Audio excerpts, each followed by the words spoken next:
Apreciados amigos, un saludo una vez más aquí con ustedes, Pastor Luis Aguiluz, para el repaso de la lección de la escuela sabática. Estamos ya en la lección 2 de este nuevo trimestre y último trimestre del año y estamos estudiando el libro de San Juan, ¿no? Algunos temas específicamente.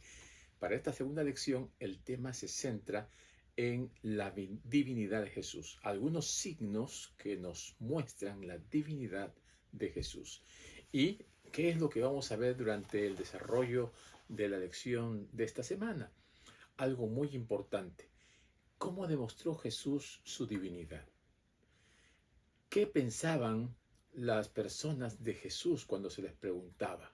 Algunos decían que Jesús era un profeta. ¿Será que Jesús era un profeta solamente? ¿Por qué los líderes religiosos no creían en Jesús, no creían en su divinidad, no lo aceptaban como el Mesías?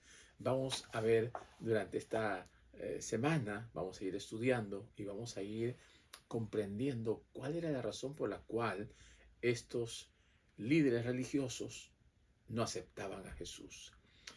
Y en esta lección se presentan tres signos de su divinidad, tres muestras, tres evidencias, podríamos decir. Una a través de la alimentación de los 5.000, que fue un milagro maravilloso. La segunda, que es la curación del ciego de nacimiento. Y la tercera señal fue la resurrección de Lázaro. Y esto va en un proceso increciendo. Va mostrando a Jesús actuando y manifestándose en toda su plenitud. Eso es lo que vamos a ver en el desarrollo de la lección de esta semana. Así que preparémonos para el repaso de la lección.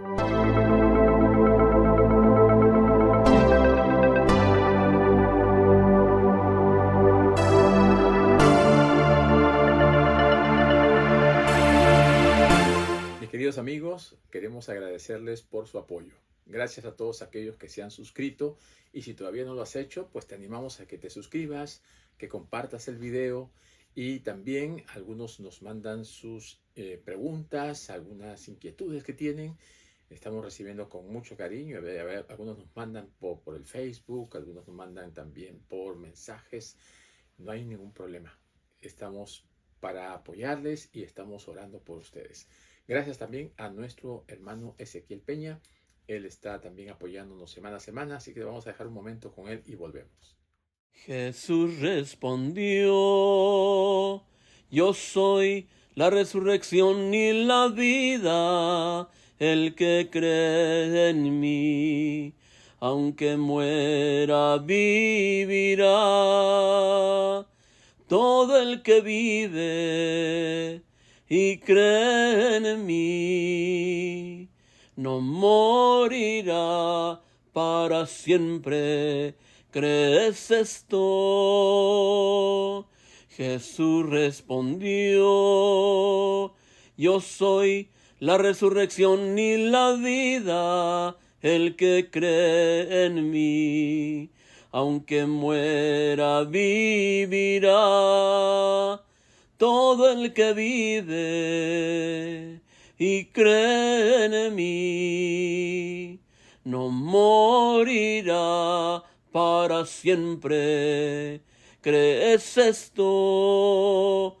Todo el que vive y cree en mí, no morirá para siempre.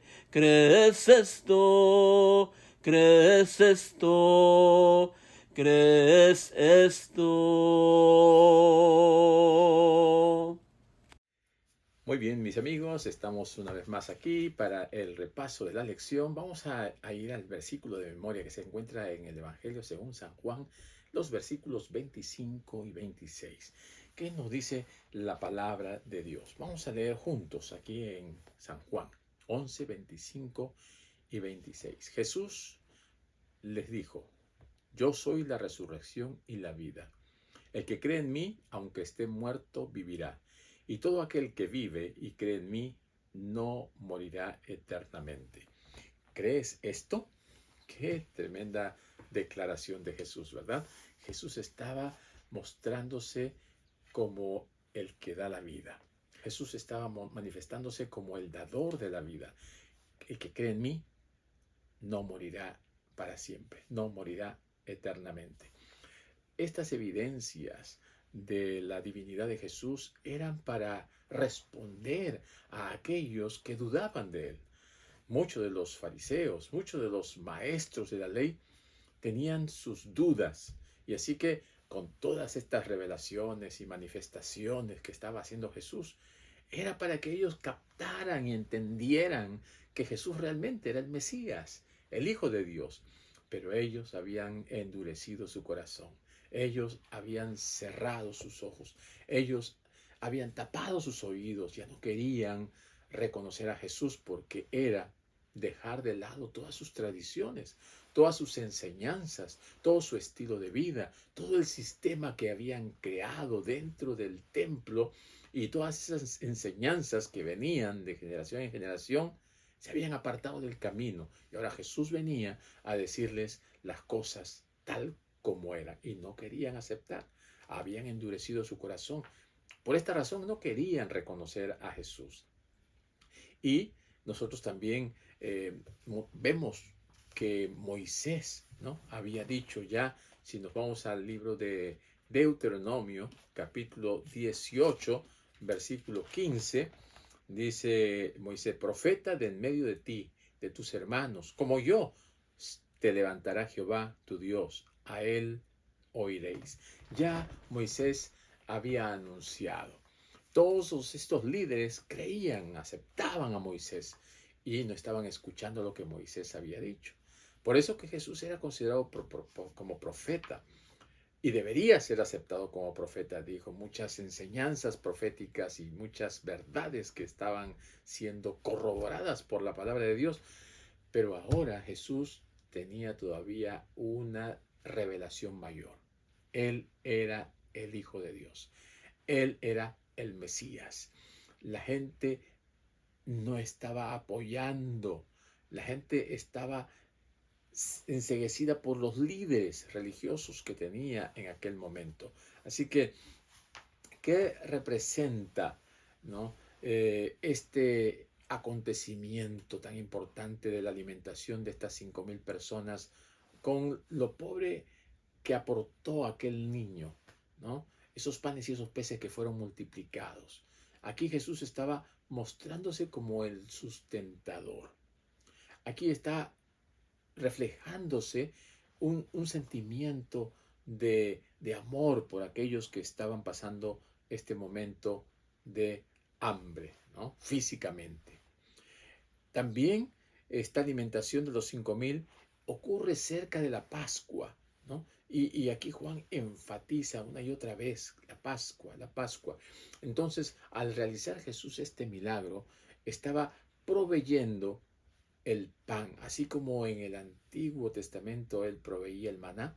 Ahora estaba proveyéndoles este pan, este alimento, lo cual era un símbolo de lo que él había hecho antes. Esa liberación de Egipto de parte de Moisés ahora estaba presentada por este profeta, por el Mesías que venía a dar la liberación del pecado. También, así como el paralelismo con Moisés que sube al monte a recibir las tablas de la ley, también Jesús sube a un monte a compartir la ley, pero de una manera amplificada. También hay una prueba que se le da a Felipe. Está la multiplicación de los panes que representa el maná y también las 12 cestas que representan las 12 tribus. Ciertos paralelismos para mostrarnos, para enseñarnos que el Señor tiene una forma didáctica de mostrar la revelación, de enseñarnos la verdad.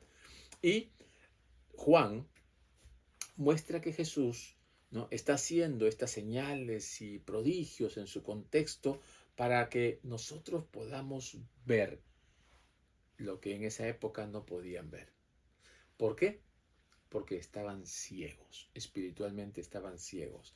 Esta manifestación del poder de Dios de alimentar a los 5,000 no era algo que ocurría todos los días. Los discípulos estaban preocupados porque ni siquiera los fondos que ellos tenían le iban a alcanzar para comprar alimentos para toda esta gente. Pero Jesús hizo provisión. Jesús multiplicó los panes y los peces. Jesús hizo posible para lo que para los hombres era imposible. ¿De dónde iban a sacar alimento para 5.000 hombres sin contar mujeres y niños? ¿De dónde? Dios se manifiesta cuando el hombre no puede hacer las cosas, Dios las hace. Cuando el hombre no puede encontrar solución, Dios da la solución. El brazo de Dios no se ha cortado. Dios está siempre listo para solucionar los problemas. Y Él lo muestra a través de este milagro maravilloso, de esta multiplicación de los panes y de los peces. Entonces, ¿es Jesús realmente un profeta? Claro que sí, pero no solamente eso, ¿no? Estamos nosotros viendo que aunque los líderes religiosos no comprendían, no entendían, se había cerrado su entendimiento, se habían centrado en sus propias ideas y filosofías y enseñanzas, Jesús se revela como el profeta que ya Moisés había anunciado, pero ahora Jesús va más allá. Jesús va revelando el reino de Dios. ¿Qué esperaban los líderes religiosos? Un Mesías, ¿no?, poderoso, que venga a liberarlos del yugo romano, que venga un caballo pomposo, ¿no?, y que sea un guerrero, que venga a pelear, y ellos estaban listos también para pelear. No, Jesús no había venido en una condición tal como un guerrero humano. Jesús había venido a establecer y a presentar el reino de Dios. Había venido a presentar un reino que no es ni siquiera semejante a los reinos humanos. El reino de Dios es un reino que está lleno de amor, un reino de gracia, pero que un día estará lleno de gloria. Así que, como Jesús no satisfizo las necesidades y los requerimientos de los judíos no lo aceptaban. No podía venir el Mesías de un lugar tan recóndito, ¿no? No podía venir de un lugar tan humilde. No podía haber nacido en un pesebre. No. No entraba en su cabeza que Jesús pudiera salir de un lugar tan despreciable, podríamos decir, ¿no? Entonces, al presentarse Jesús y al comenzar a dar muestras de su divinidad a través de ese milagro, al decir yo soy el pan de vida, al decir el que viene a mí, ¿no?, encontrará el camino al Padre. Yo soy el camino, la verdad y la vida. Toda esta revelación que va haciendo Jesús poco a poco de Él, de su misión, del Padre y de lo que va a hacer el Padre a través de Él, no podía ser aceptado por ellos. Lo consideraban como un blasfemo. ¿Cómo es posible que venga en el nombre de Dios y aún transgrediendo el sábado? Y esto es lo que más les dolía a ellos, porque ellos eran muy legalistas, muy pegados a la ley. Para que pudiesen cumplir sus requerimientos se habían hecho muchas otras leyes. Entonces ese legalismo extremo los llevó a enceguecerse. Y es algo de lo que tenemos que tener cuidado también nosotros. No podemos caer en los extremos. No podemos ni ser liberales, ni tampoco tenemos que ser legalistas, ¿no?, al pie de la letra, de tal manera que condenemos, que juzguemos y que hagamos cosas en el nombre de Dios, haciendo daño a los hijos de Dios. El Señor quería que nosotros podamos encontrar a través de Él la libertad, que podamos encontrar la vida, que podamos encontrar la liberación, no solamente del yugo de la opresión de donde uno vive, en el caso de ellos, de los romanos, sino la liberación del pecado, la liberación de Satanás, de ese yugo que nos tiene agobiados, cansados, desanimados y que nos lleva a la desesperación. Así que Jesús es el profeta maravilloso, el profeta esperado y aún más el profeta que viene presentando un mensaje de buenas nuevas, un mensaje de salvación, de liberación, de reencuentro, ¿no?, con el Padre. O sea, volver al Padre es el ideal que Jesús tiene para sus hijos. Aquí en el libro de San Juan, capítulo 6, Versículo 14 dice, aquellos hombres entonces, viendo la señal que Jesús había hecho, dijeron, este verdaderamente es el profeta que había de venir al mundo. Estaban reconociendo.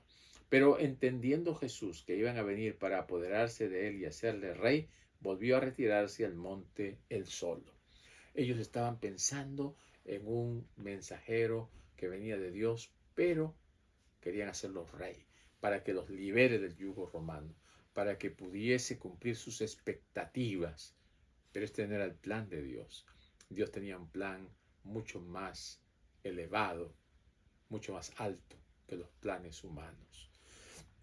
Entonces ahora Jesús comienza una vez más a manifestar ese poder que tiene Él, ¿no?, para beneficio de los demás. Recordemos que Jesús vino a este mundo a salvar a los pecadores, que Jesús vino como hombre, pero que también era plenamente Dios y había opacado o había ocultado, no se había despojado de su divinidad, ¿no?, voluntariamente, para que pudiese vencer como hombre. Pero esa divinidad, cuando acudía al Padre y en el nombre del Padre hacía milagros, todos estos milagros eran para beneficio de los demás. Nunca utilizó el poder divino en beneficio propio. Nunca sacó provecho de esa divinidad que él tenía. Para demostrarnos que nosotros también podemos vencer el pecado, las acechanzas de Satanás, pidiendo ayuda a Dios, pidiendo el poder de Dios que puede actuar en nosotros y que puede contrarrestar los engaños y los ataques del enemigo. Así que aquí en el libro de San Juan, en el capítulo 9, versículo 1 en adelante, nos relata la historia de este ciego que nació ciego, o sea, ciego de nacimiento. Y este ciego estaba allí queriendo acercarse a la sanidad, ¿no?, al Señor. Y entonces cuando Jesús le vio, los discípulos preguntaron, ¿quién nació ciego? ¿Por qué nació ciego? Él pecó, sus padres pecaron, estaban como también en la época de Job, ¿verdad? En el caso de Job, querían acusarle a Job por lo que le estaba pasando como consecuencia del pecado. Y aquí también, el pecado de sus padres o el pecado de él lo hizo ciego. Y Jesús le dijo, ni los padres pecaron, ni él pecó de tal manera que llegó a ser ciego, sino esto es para la gloria de Dios, para que Dios se glorifique a través de esta obra. Y así es necesario, dice, que el que me envió manifieste su poder. Y entonces Jesús untó saliva, puso barro en sus ojos y le dijo que se vaya a lavar al estanque.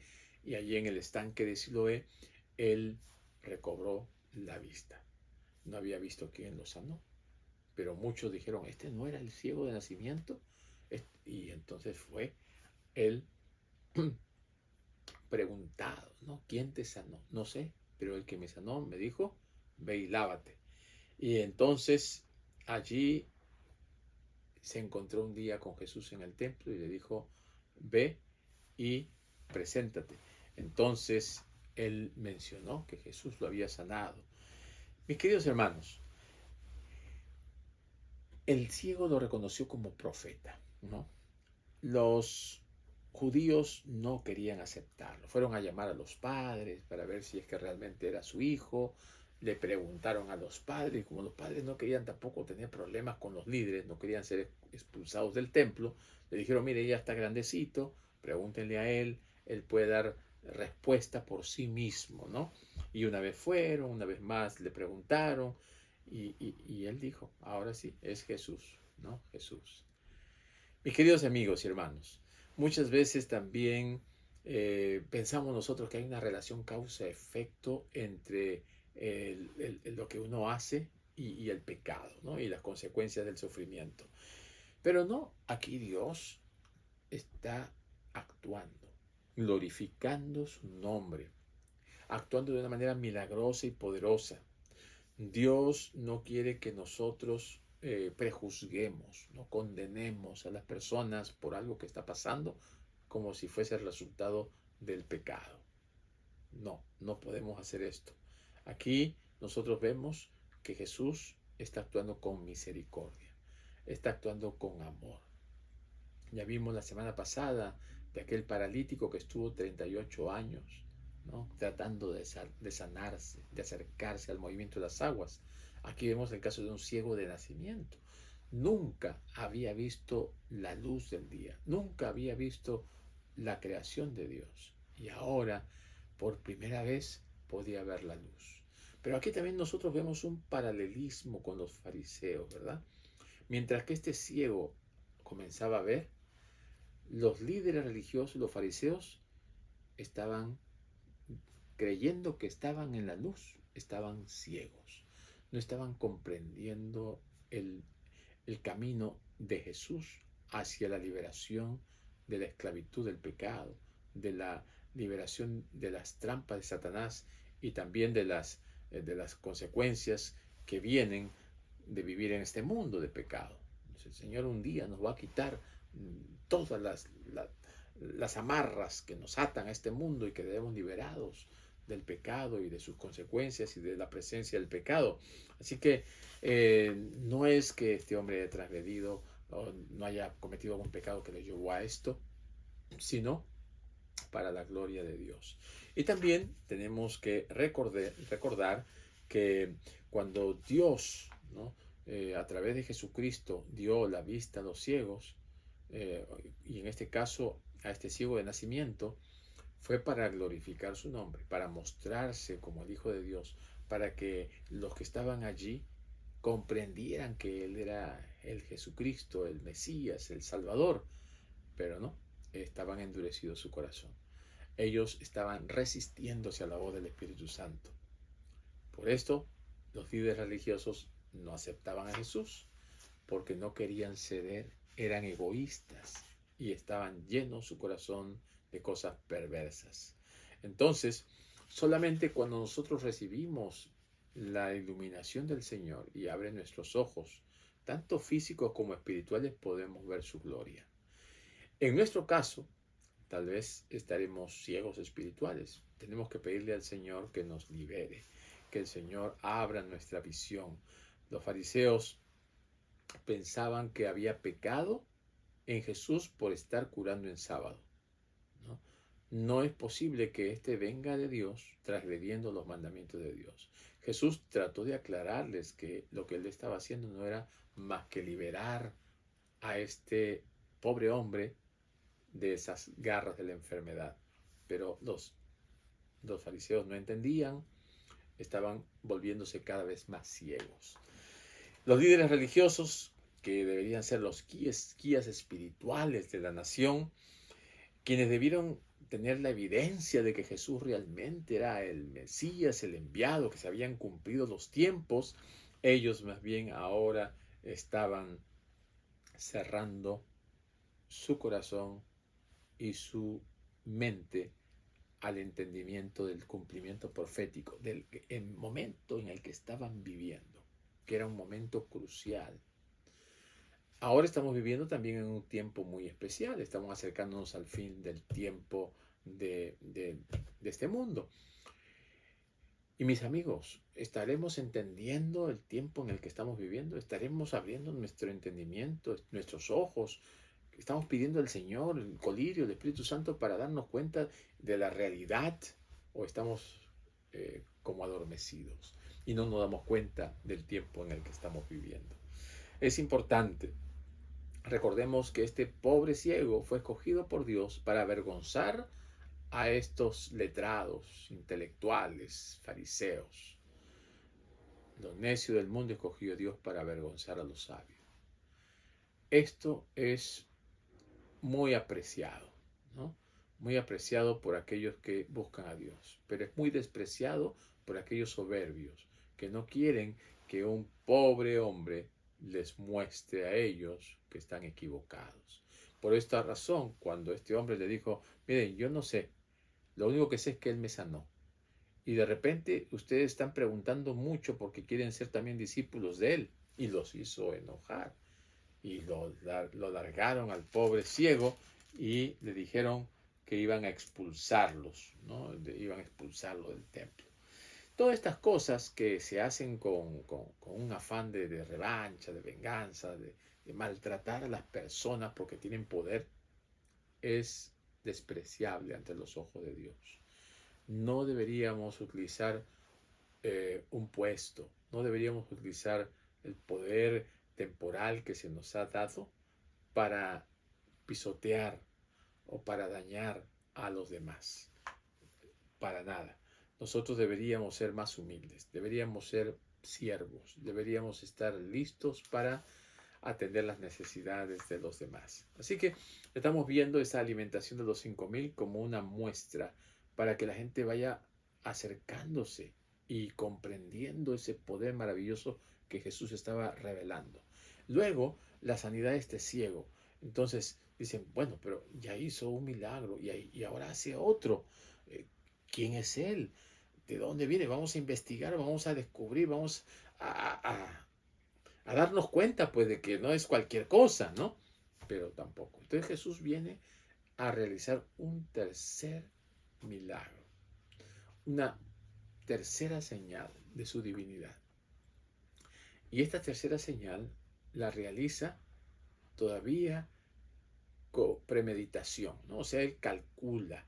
Cuando muere Lázaro, él se queda todavía 2 días más. Y luego le dice a sus discípulos que iba a ir a despertar a Lázaro. Ellos pensaban que estaba dormido, ¿no? Pero él fue con la finalidad de mostrar el poder de Dios. Porque un muerto podía levantarse hasta después de 3 días de tenerlo allí en velatorio. Pero al 4.º día ya no. Entonces él quería mostrarles que no era un asunto natural, que no era un asunto circunstancial, que no era un asunto de que se levantó porque ya reaccionó, sino que era obra de Dios, obra del poderoso Dios todo, creador de todas las cosas. Entonces así fue que se acercó, vio un ambiente triste. El capítulo 11 nos presenta un momento bastante lamentable, la gente sufriendo, la gente llorando, las hermanas de Lázaro llorando, los vecinos, los amigos que le acompañaban todos llorando. Jesús aparece en la escena mostrándose también compungido. La Biblia nos dice que Jesús lloró, ¿no? Ese sentimiento de amistad, ese sentimiento por la pérdida de un ser querido, porque la muerte realmente es un intruso dentro de la creación de Dios. Dios no creó la muerte, viene como consecuencia del pecado, la rebelión de Satanás y haber llevado a este mundo a un secuestro, ¿no? Lo tiene secuestrado este mundo, pero un día el Señor restaurará las cosas en su originalidad. Entonces encontramos aquí que Jesús les dice, ¿dónde le pusieron? Allí, Señor. Quiten la piedra. No, Señor, ya está de 4 días, ya hiede. Pero Jesús le dijo, ¿no te he dicho que si crees verás la gloria de Dios? Y Jesús mandó quitar la piedra. Y él oró de una manera poderosa, de tal manera que Lázaro, cuando escuchó su nombre, Lázaro, sal fuera, él salió. Así como lo habían puesto con las vendas atados en el cuerpo, en el rostro y en las manos, y Jesús dijo, desatadle y dejarle ir.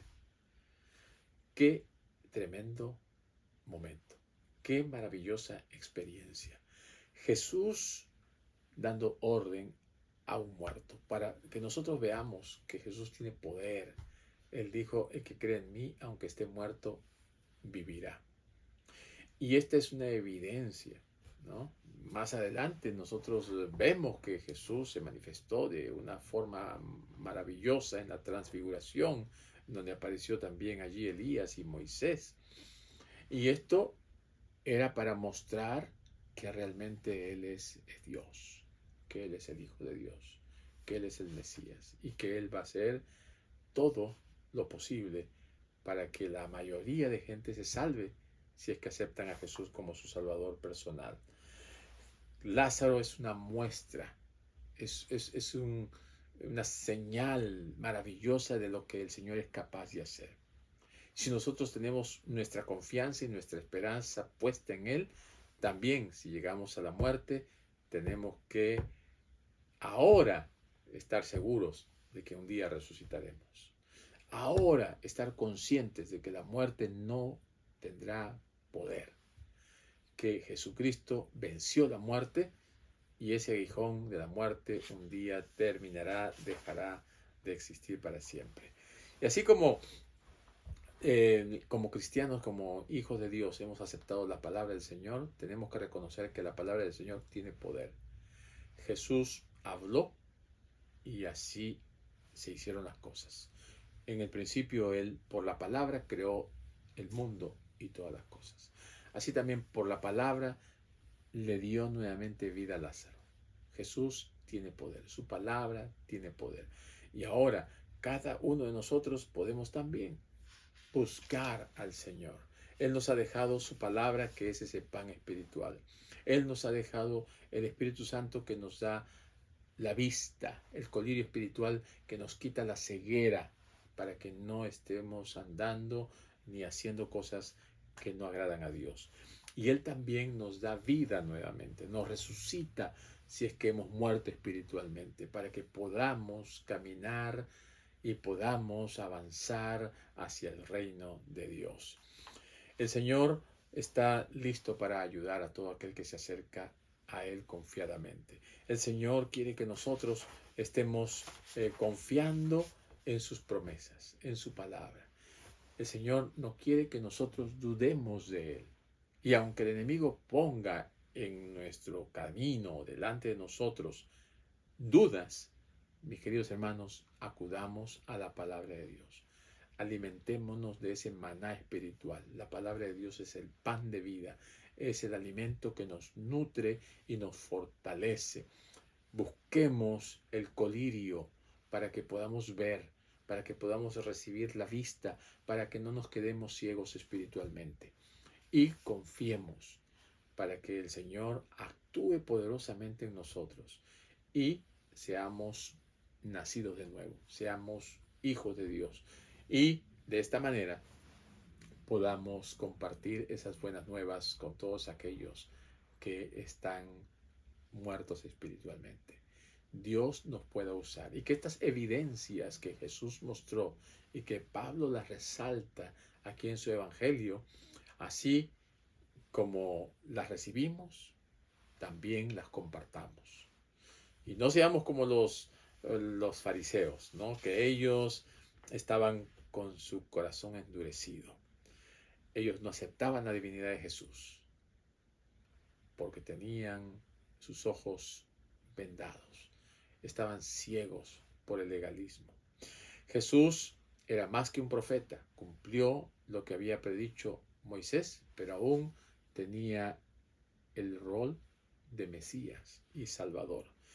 Y aquellos líderes que no creían en Él, fue por la dureza de su corazón. Ahora nosotros tenemos que doblegar nuestro orgullo, doblegar nuestros corazones, que el Señor opere en nosotros un cambio y transforme nuestras vidas, que ponga un corazón de carne, que nos dé su Espíritu Santo y que nos limpie completamente para que podamos llegar a ser hijos e hijas de Dios, viviendo para morar un día por la eternidad a su lado. Que el Señor nos bendiga y sigamos aprendiendo más al lado de Jesús. Bendiciones.